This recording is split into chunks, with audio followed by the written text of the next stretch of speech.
kabar yang diseruakan, ia pun menginstruksikan untuk mengasah golok dan tidak keluar dari rumah. Pola-pola seperti ini juga sudah terjadi sejak lama, bahkan sejak masa penjajahan Belanda, yang satu di antaranya disampaikan oleh seorang Habib. Saya akan beri bukti kepada Anda. Nah, Habib Ahmad bin Muhammad Assegaf inilah yang ternyata mengirimkan informasi terhadap Java Bode.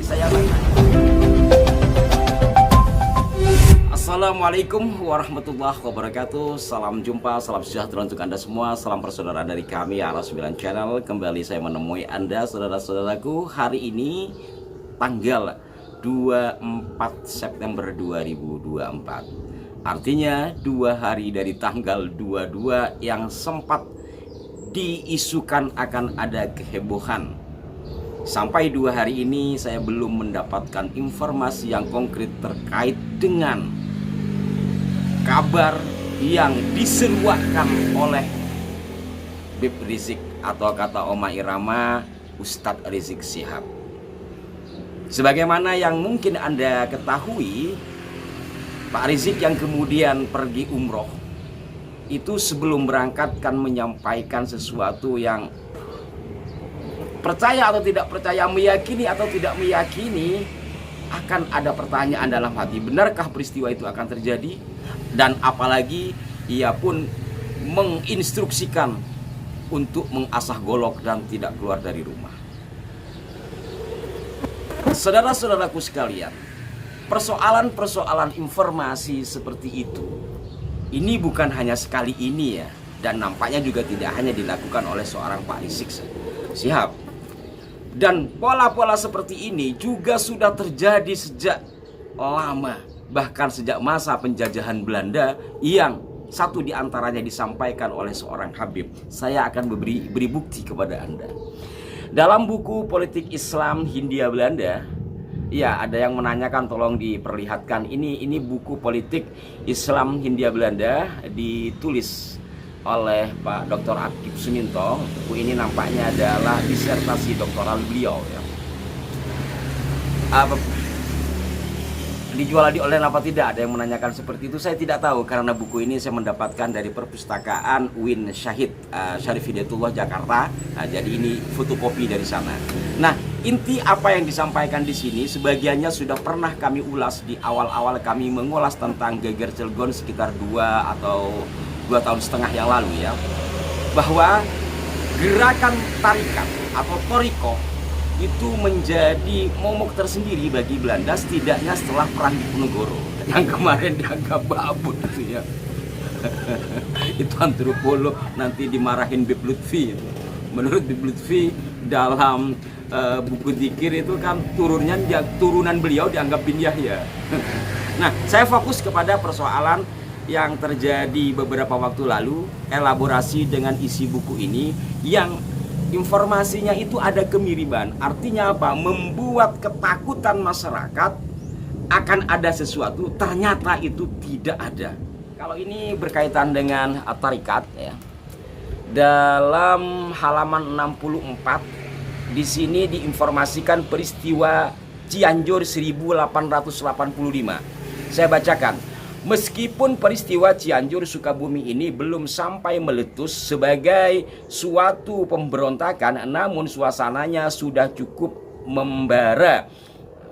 Mirip-mirip kan? Peristiwa ini bermula dari tulisan Branner dalam Java Bode tanggal 22 September 1885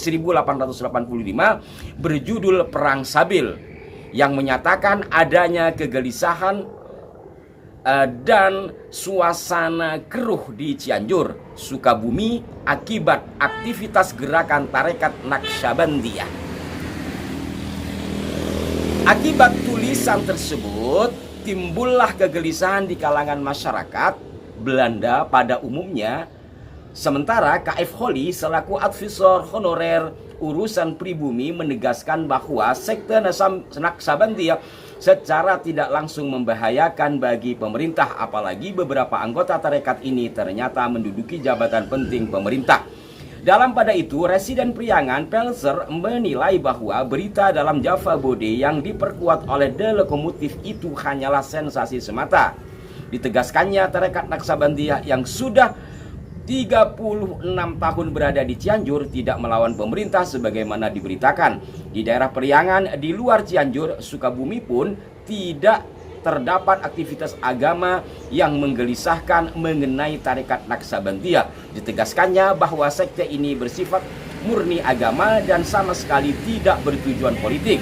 Sekte ini sangat berkembang dan sama sekali tidak mengganggu keamanan. Mereka hanya sibuk dengan melafalkan Al-Quran dan kitab-kitab yang dibarengi dengan gerakan ritual tertentu. Residen Pelser kemudian berhasil membongkar latar belakang mengapa Tarekat Naksabandia disudutkan dengan tepat ditemukannya sumber timbulnya peristiwa, yaitu faktor ambisi politik Raden Haji Muhammad Musa yang didukung oleh Kaif Hauli dan faktor perselisihan antara Patih Sukabumi dengan Sayyid Ahmad bin Muhammad Al-Segaf. Kata Sayyid di sini ditulisnya ya. Sekarang kita lebih mengenal dengan istilah Habib. Ini Habib Ahmad bin Muhammad Asgaf. Intinya apa? Bahwa berita di Java Bode dan juga di The Lokomotif di sini di catatan kakinya dijelaskan.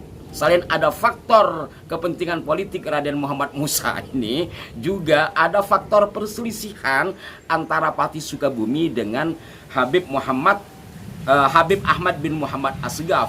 Nah, Habib Ahmad bin Muhammad Asgaf inilah yang ternyata mengirimkan informasi terhadap Java Bode. Saya bacakan pada bagian catatan kakinya ya. Yang berkaitan dengan ambisi politik dari Raden Haji Muhammad Musa pada catatan kaki 227, Residen Pelser menegaskan bahwa RHM Musa mempunyai tujuan politik tertentu, yakni memperjuangkan agar anaknya yang menjadi Bupati Lebak harus menjadi Bupati Cianjur. Juga anaknya yang muda yang menjadi patih di naib di Wanarja harus menjadi penghulu kepala di Cianjur. Semuanya adalah intrik berencana yang berbahaya bagi pemerintah. Kesalahan tidak terletak pada Tarekat Naksabandia tapi pada lawan-lawannya. Di sini dijelaskan sumber-sumber informasinya ya. Kemudian terkait dengan perselisihan Patih Sukabumi dengan Habib Ahmad bin Muhammad Asgaf pada catatan kaki 228 dijelaskan, ditegaskannya bahwa Patih Sukabumi memang tergolong saleh tapi tidak disukai oleh orang-orang Eropa, antara lain karena tidak mau menghadiri pesta.